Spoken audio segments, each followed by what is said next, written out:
Hi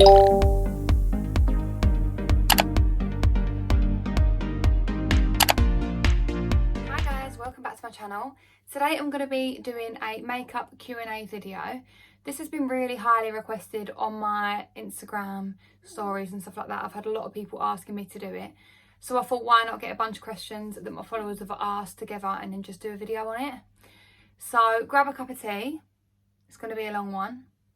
And let's get chatting. But before you start, don't forget to subscribe, put a thumbs up and leave a cheeky comment down in the comment section. Thank you. So I think I've got about 20 questions in total. I wrote them all out. So the first one is, how do you know which foundation is right for you? So I think there's a number of ways to find this out.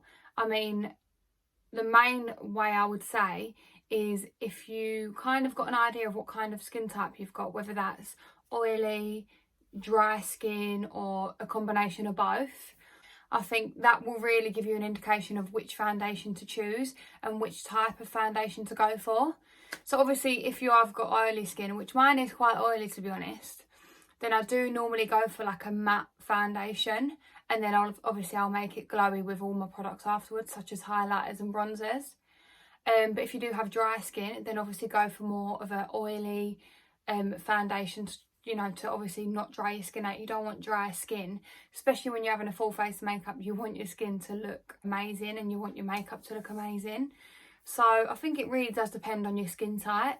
And if you are having trouble figuring that out, I mean, you can always go to, I think Boots and Debenhams and stuff like that have beauty counters, and you can always go there, ask some of the artists for some advice. They can always do you like a little consultation, I think. And yeah, I mean, if obviously you tell them how much you're looking to spend, they can also guide you to pick what foundation they think will be right for your skin as well. Because I think foundations can be very pricey. You can get some like cheaper ones that are just as good as the high-end ones. I find that my go-to foundations are NARS and MAC Studio Fix. I don't know why, but there's such a hate on MAC Studio Fix, and I don't understand why, because it is my go-to. No matter what, I will always end up going back to it. I think it's just amazing. I think it's very underrated. And the cheapest ones that I've been going for at the moment are the Maybelline Fit Me foundation and the Ordinary, which is a lightweight foundation. But I find that's really, really good if you are looking to do more of a natural, you know, soft glam sort of look. I find that's really good coverage for that type of look. However, if you want more full coverage, then you need to go in with a full coverage foundation. So it's just kind of depending on a bit of everything. So next question is, what colour eyeshadows would you recommend for people with green eyes?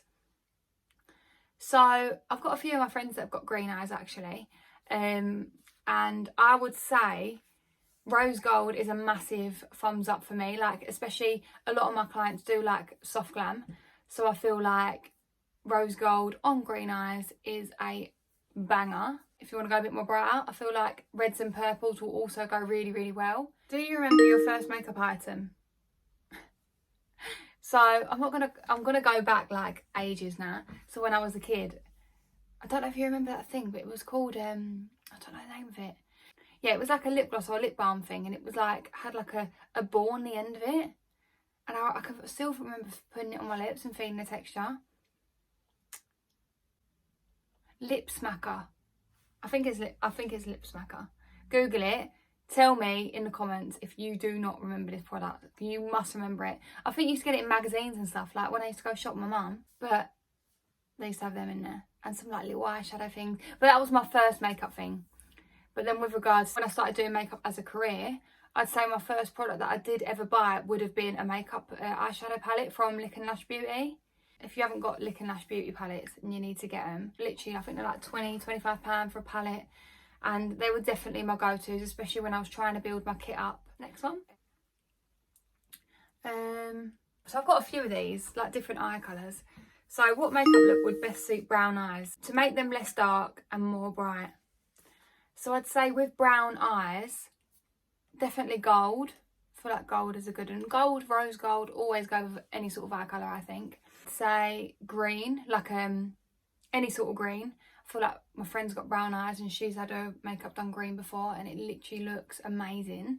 Really, really complements her face, her eyes, everything. And purple as well, I'd say. That's just because they're the sort of colours I think will complement the eye colour. What colour do you think brings the best out in blue eyes? So I might as well answer that now, because otherwise 10 minutes down the line I'm going to be speaking about it anyway. So blue eyes, I've got blue eyes, and I find the best colours that I love on my eyes has to be browns, love a soft glam, pinks and oranges, like peaches, even bright oranges, baby pinks, bright pinks. They really complement blue eyes 100%. They're definitely my favourites. Whenever I do like orange or pink and even a soft glam look, I really, really do feel a solid 12 out of 10. I'm not gonna lie. Actually, this makeup, I've actually done an IGTV on it, so that will be on my Instagram now. Fast tutorial of how to do it briefly. It's just silent, music in the background, and just really, really quick. I feel like I really like this look because it is like soft glam with a pop of colour. Like I'm feeling it. I feel like I'd definitely wear this out as well. And I got this inspiration from Jess Cox. She's a makeup artist on Instagram, literally amazing. Right, so this was one that I thought some people might think it sounds stupid, but yeah, I think it is a very common question that some people don't actually know, and it is, how do you find the cut crease for your eye? So obviously you've got to imagine everyone has different facial features, everyone is different in their own way. So the way I might find my cut crease, someone else might try and do it and might struggle. Do you know what I mean? So I find the easiest way to do it is at the top of your eyeball. If you feel like where your eyeball goes in, like there, that's the top of your cut crease. So I tend to start straight in the middle of my eye, because that's going to be your highest point. And I find if you literally just, say for example, I've got concealer on my brush, like on my finger now. You're just going to literally press it at the top of where your eyeball, you can feel it go in. Like, it's quite hard to explain, but if you literally just put it in there, dab your concealer on there, and then look up, I find that goes to the top of your crease, and then work your way around that line that you've left. But yeah, definitely mark where your top of your eyeball starts, look up, and then that should give you a guide. Next question. Any tricks to cover acne? I would apply tinted moisturiser on your face, you know, rather than just standard moisturiser. For like tinted moisturiser is going to give your face a different tone, therefore it might blend in better with the acne. Then I would apply a really good concealer, like one that you feel like gives you the coverage that you need for your skin. Blend that in, obviously, in the areas that is needed. And then I would set it with powder, because then you kind of, obviously spots are quite oily, so I find once you've obviously concealed it, then put some setting powder on just to kind of block the oils from coming out, kind of thing. Next question. How do you choose your lip colour depending on eyeshadow? So I'd say this really does depend on the colour of your skin tone. If you can imagine, people with really, really fair skin would not obviously go for like a dark purple lip. You should really do the lip colour to go with their skin tone. However, if you are doing quite drastic looks, like bright colour looks and stuff like that, I tend to do the lip gloss and the lipstick to match the eyeshadow. For example, if I had like a colourful look, I would put more of a natural nude lip. If I'm going for I also think as well, it depends on what kind of makeup you're doing. Are you doing dewy? Are you doing matte? If you're doing matte, I tend to go for a matte lip. If you're doing dewy, I tend to go for a glossy lip. So I think it really, really does depend on the type of look you're doing and the skin tone, and then really just kind of work off that. She's my girl. When I'm in my makeup room doing my makeup, she's always crying to get in. Are you tired, mate? Are you tired? What an hard life. Are you better at doing makeup on yourself or others? I mean, I've been in lockdown that long. It wouldn't surprise me if I forgot how to do it on clients. No, I'm joking. I personally think I'm better on other people, especially because you've got to literally get it symmetrical as well. Whereas when you're doing it on someone, you're literally stood in front of them, looking at them straight on, and you can see exactly where you're going wrong and what you need to do to rectify it. And I just feel like, in general, I enjoy doing it on other people more, and I feel like I am better doing it on other people more. Next one. How to do the perfect winged eyeliner. Yeah, so I find winged eyeliner is definitely quite a difficult job because it is a job. You literally got to concentrate. You literally sat there trying to get this winged eyeliner to perfection.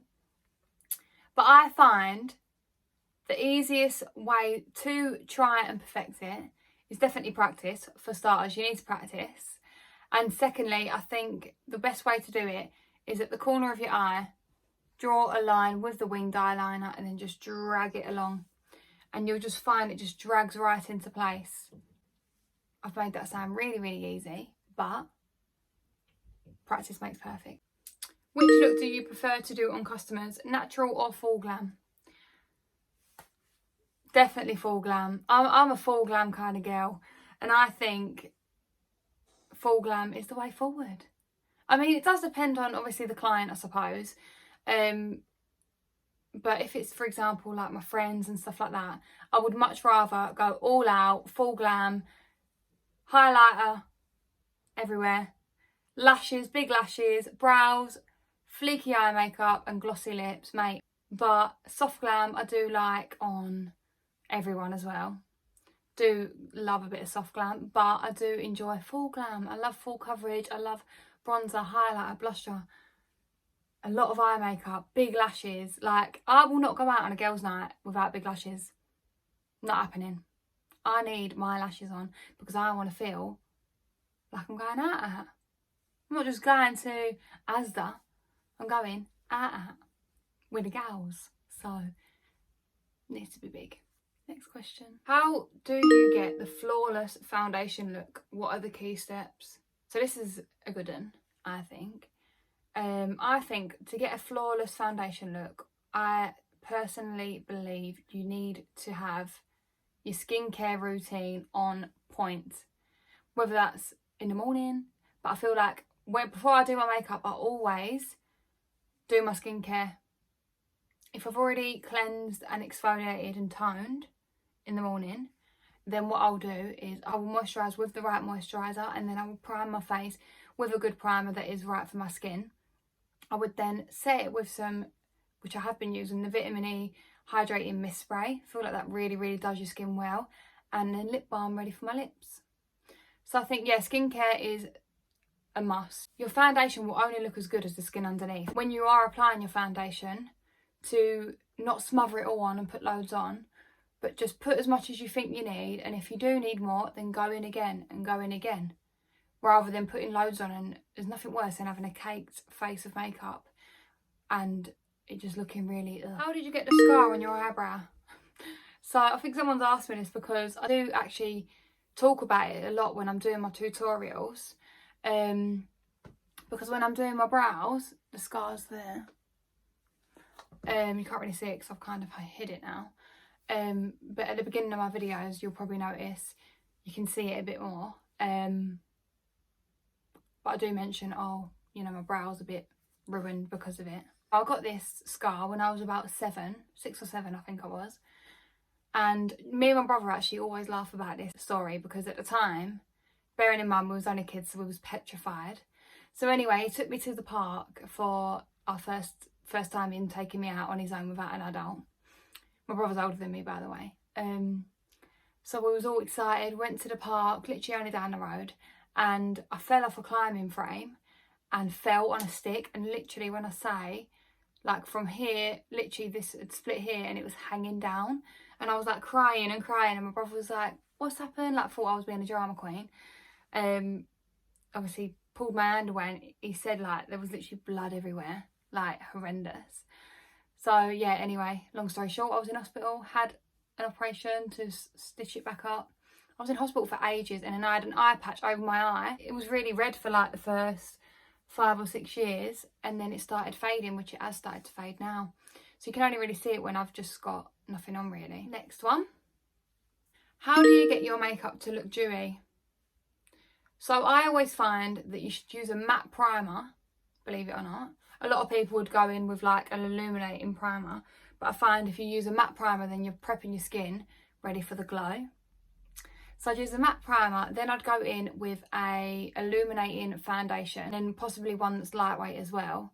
And then I would also go in with a glossy lip, And then obviously with regards to your face, I would just use like shimmery setting spray, which I do use recently as well, with the MAC one. How to keep foundation / makeup on your nose. I think the most important thing to do, if you've got a certain area that is wearing away after a couple of hours, for example, like say your nose, I would set my nose with a eyeshadow primer rather than a concealer, and then spray them with setting spray as well, just to really let them properly set. Then I would apply my foundation, set with my translucent powder, and then last but not least, another load of setting spray. We've got a couple of questions left. So one is tips on applying false lashes. So I find when applying false lashes, I do try and explain this in my tutorials, you definitely need tweezers. You need to make sure that the glue is tacky before putting the eyelash on your eye, 100%, because you don't want to put your eyelash on with wet glue because it's going to ruin your eye makeup and it's just not going to set. So tend to make sure that your glue is tacky, and then what I'd do is use the tweezers to hold the lashes and then pop it on the middle of your eye, and then you can use the tweezers to then drag the edges onto the inner and outer corner. I mean, I might do a video on this to show people, because I've had a few people ask me, and I think trying to explain it in my tutorials, I'm not going in depth enough. So maybe it might be something that I might do. Last question. What made you start YouTube? So the reason why I started YouTube is definitely because I have been doing IGTVs on Instagram and a lot of makeup looks. However, I've had a lot of my followers ask me to do more in-depth tutorials. So I thought, do you know what? I'm going to start a YouTube channel. Why not? That way I can explain exactly what to do in a bit more depth and show you slowly rather than fast in an IGTV. I'm over 100 subscribers on YouTube, which I didn't ever think I'd reach. So thank you to all of you. So I really hope you enjoyed the Q&A, guys, and I hope you learned something. If you have got any questions on anything that I did speak about, feel free to message me or leave a little comment in the comment section. But yeah, I really enjoyed it, so thank you so much, and thank you all for the support. But before you go, don't forget to subscribe, put a thumbs up and leave a cheeky comment down in the comment section. Thank you.